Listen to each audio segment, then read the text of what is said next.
शबों को ईश्वर सहाय। हम वचन के आधार पर आज बाइबल की कहानी को सुनेंगे कि परमेश्वर ने किस प्रकार प्रथम मनुष्य को पृथ्वी पर बनाया था। उसके बारे में आज हम एक सुंदर सी कहानी को सुनेंगे जो हमें उत्पत्ति की पुस्तक में मिलती है। तो आइए हम उस कहानी को सुने। पहला आदमी और औरत।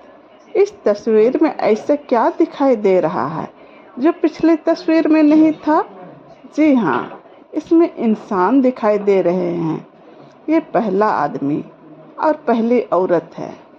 आदमी का नाम आदम और स्त्री का नाम हवा। आदम और हवा को किसने बनाया? परमेश्वर ने। मगर क्या आपको परमेश्वर का नाम मालूम है?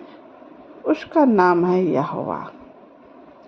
सोचिए, यहोवा परमेश्वर ने आदम को कैसे बनाया होगा? उसने जमीन से थोड़ी मिट्टी ली, फिर उसने एक इंसान का शरीर बनाया और उस शरीर में कोई कमी नहीं थी। तब परमेश्वर ने उसकी नाक में श्वास फूकी और आदम जिंदा हो गया। इसके बाद यहोवा ने परमेश्वर ने आदम को एक काम दिया।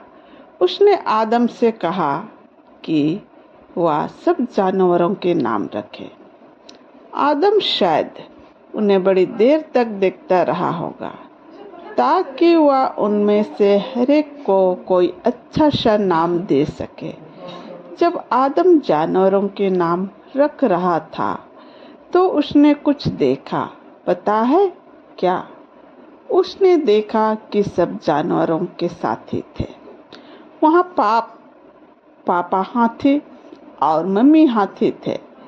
पापा शेर और मम्मी शेर थे, मगर आदम का कोई साथी नहीं था। तब मालूम है यहोवा ने क्या किया? उसने आदम को गहरी नींद में सुला दिया। फिर उसके पसली की एक हड्डी निकाली। उससे आदम के लिए एक स्त्री बनाई। वह स्त्री हवा आदम की बीवी बनी।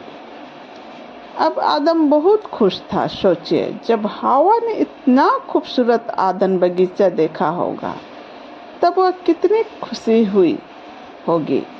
अब वे दोनों हंसी खुशी एक साथ रह सकते थे और बच्चे पैदा कर सकते थे। यहोवा चाहता था कि आदम और हवा हमेशा जिंदा रहे। वह चाहता था कि वे पूरी धरती को आदम बगीचा की तरह खूबसूरत बनाए। जब आदम और हवा ने ऐसा करने की सोची होगी तो वे कितने खुशी हुई होंगे। ऊपर आपको इस काम में मदद देने के लिए कहा जाता तो आपको कैसा लगता? क्या आपको खुशी नहीं होती? आदम और हवा ने परमेश्वर का नाम दिया, काम शुरू तो किया, लेकिन वे ज़्यादा दिन तक खुश नहीं रहे। आइए पता लगाते हैं कि ऐसा क्यों हुआ। अब हम इस कहानी को और आगे कल हम सुनेंगे। तो प्रभु परमेश्वर इस कहानी के द्वारा सभी विश्वासियों को अच्छी जानकारी प्राप्त हो और सबों को कहानी के द्वारा उत्तम आशीष प्रदान हो। आमीन।